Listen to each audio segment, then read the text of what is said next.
Hello दोस्तों, राधे राधे। आज मैं आपको सुनाने जा रहा हूँ कार्तिक की कहानियाँ, अध्याय 13, बुढ़िया माई की कहानी।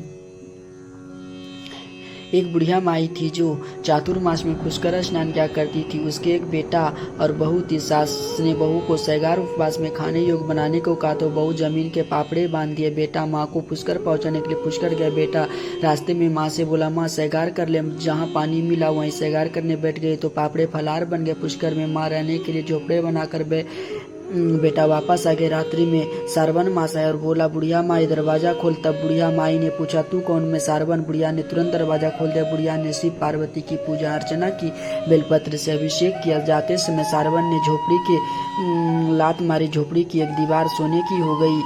फिर भाद्रपद मास आया, उसने भी दरवाजा खोलने को कहा। बुढ़िया ने दरवाजा खोला, सत्तू बनाकर कजरी तीज मनाई।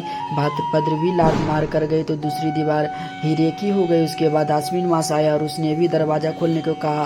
बुढ़िया ने दरवाजा खोला, पितरों का तर्पण कर ब्राह्मण भोज कर श्रद्धा किया। नवरात्रि में माँ दुर्गा को अखंड ज्योत जलाकर प्रसन्न किया। सत्य की विजय दिवस के रूप में बुराई का अंत की खुशी में दशहरा मनाया। आश्विन मास ने लात मारी तो तीसरी दीवार भी बहुमूल्य रत्नों से जड़ित हो गई।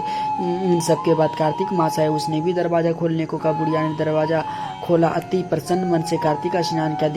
दीपदान का, दीपावली, गोवर्धन पूजा, भैया दूज, आंवला नंबी मनाई। कार्तिक मास ने जाते समय लात मारी तो झोपड़ी के स्थान पर महल बन गया। बुढ़िया तन मन धन से गरीब की सेवा कर भोजन कार्तिक में भजन कर कीर्तन में अपना समय व्यतीत करने लगी। बेटा अपनी माँ को लेने आया तो माँ और झोपड़ी को पहचान न सका तो पड़ोसियों ने पूछा। उन्होंने बताया तो बेटा माँ के चरणों में गिरकर बोला, माँ घर चलो। सारे सामान के साथ घर आया। सास के ठाठ देखकर बहू के मन में लालच आ गई और उसने अपनी माँ को भी पुष्कर छोड़कर आने को कहा तो उसका पति अपनी सास को भी छोड़कर आए। वहाँ सास 4 समय भोजन करती और दिन भर सोती। चारों मास आए और चले गए। जाते जाते झोपड़ी को लात मार और झोपड़ी गिर गई। बहू की माँ गधी की योनि में गई, क्योंकि औरत लक्ष्मी का रूप होती है और उससे लक्ष्मी की तरह चंचल होना चाहिए। भगवान की पूजा और अतिथि का सम्मान करना चाहिए। 4 मास के बाद बहू ने कहा, अब माँ को ले आवो। जब आई सास को लेने गया तो कहीं न मिली। लोगों से पूछने पर लोगों ने बताया कि तेरी सास धर्म कर्म कुछ न करती, खाती थी